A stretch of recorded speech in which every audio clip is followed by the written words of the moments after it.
Баршаңызға қайырлы күн. Сіздерге бүгін сарымсақ пен сыр қосылған лепешканың жасалу жолын көрсетемін. Ол үшін видеоның соңына дейін менімен бірге болыңыздар.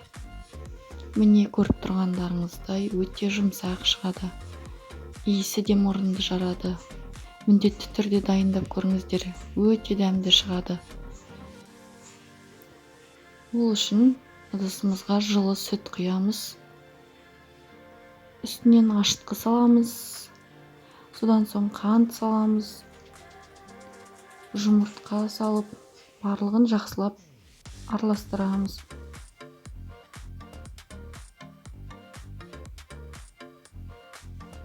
Ұн салып араластыра отырып, үстінен тұз саламыз.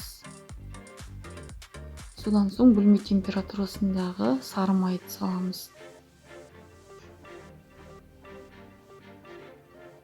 Араластырып, жұмсақ қамыр илейміз. 1 сағатқа жылы жерге қамырымызды қойып қоямыз. Осы кезде біз салмасын дайындауға кірісеміз. Ол үшін жұмсақ сары майға көк пияз немесе укроп салып, үстінен аздаған мөлшерде тұз саламыз. Ұсақталған сарымсақты қосамыз. Барлығын жақсылап араластырамыз. Міне осындай начинка шығады.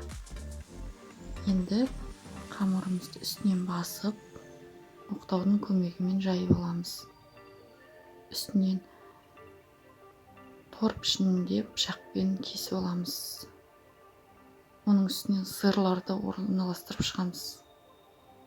Содан соң видеодағыдай сырдың ішіне начинка саламыз.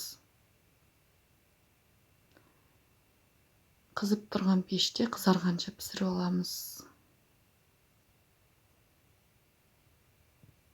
Ас болсын баршамызға.